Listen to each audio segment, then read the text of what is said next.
Out right here. I put it to the bottom for the bottom fan, one of the connectors. The rest goes up, and this is the top. This goes to the top fan and the rear fan, because those both have little cable, extra cable for me to work with.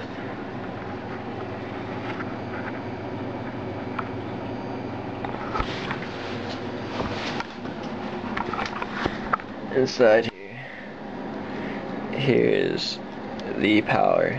This is the only 4-pin I have in my actual case, the whole case. It's the only actual 4-pin, and it goes to my CD drive. Okay, I'm going to show you how to put a little simple bendy tie on your side, the back side of your Antec case, to hold your wires down so you can close the side case. Now, these little tiny holes are what you're going to poke it through, and it can be a hassle. You want to put it through the top right here and try to get it to poke out through there so it's in a U shape like that. Let's see if I can do it down here. Alright.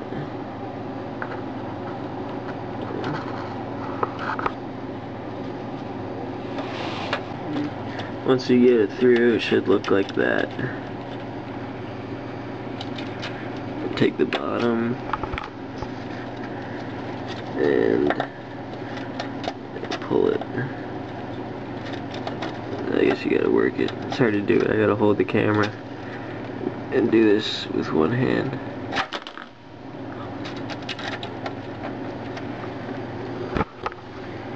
And it should look like that. You take your cables, and yeah, I think you know how to use one of these. I hope.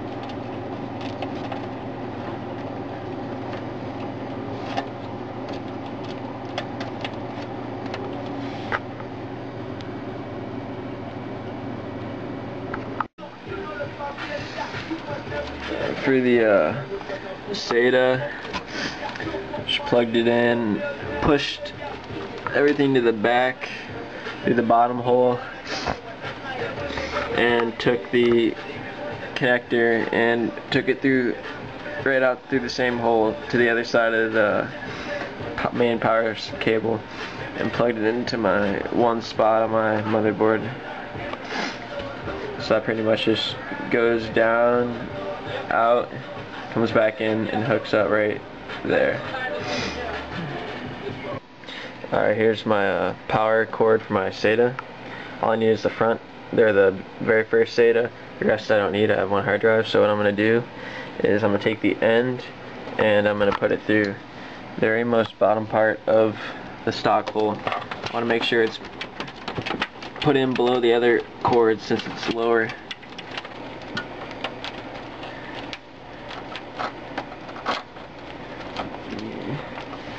There's one SATA.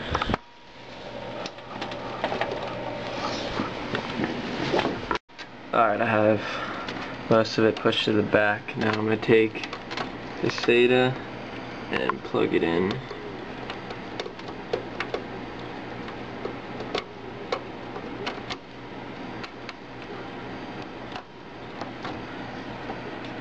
Now this is the extra to the SATA. Now, pretty much, I'm gonna take it into a U and push it up to the outer part of the case. Now this is the U part that I pulled through just to get rid of extra.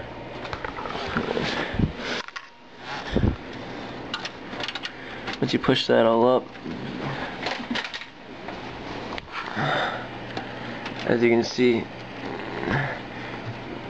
the SATA is completely hidden.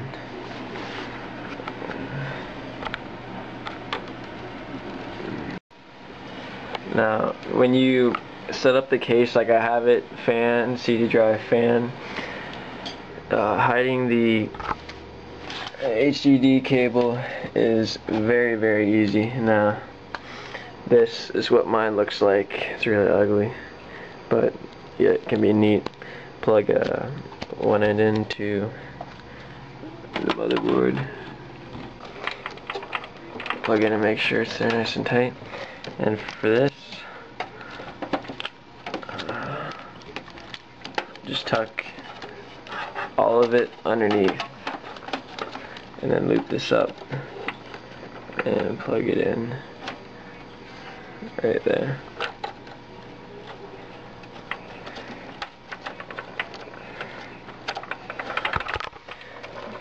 Now it's pretty much completely hidden, and you look from the front and it's out of the way. The power cable, I'll put over it.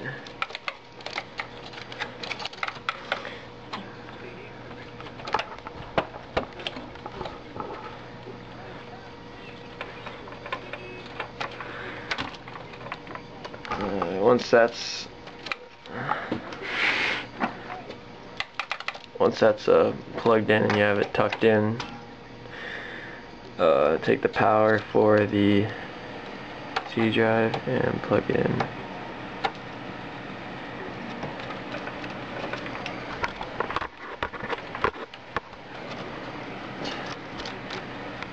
Like that. Okay, so you want to, normally the fans are here, here, and then up here you have usually your CD drive. Well, so you want to put your fan up top. Doing this, I've noticed CPU temps always go down because I guess more airflow goes directly to the CPU. So I would recommend actually doing this. Putting the front top fan up to the top and putting the CD drive in the middle. Doing this isn't really that difficult.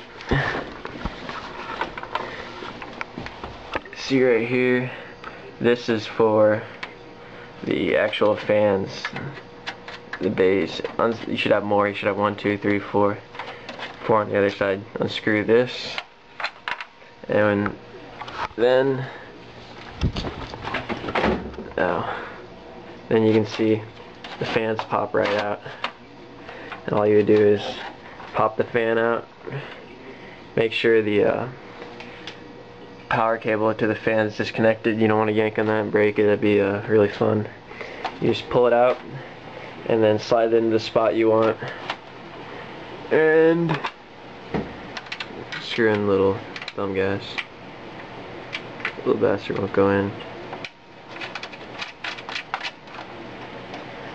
To remove the CD drive right there, it's just a simple little screw right there.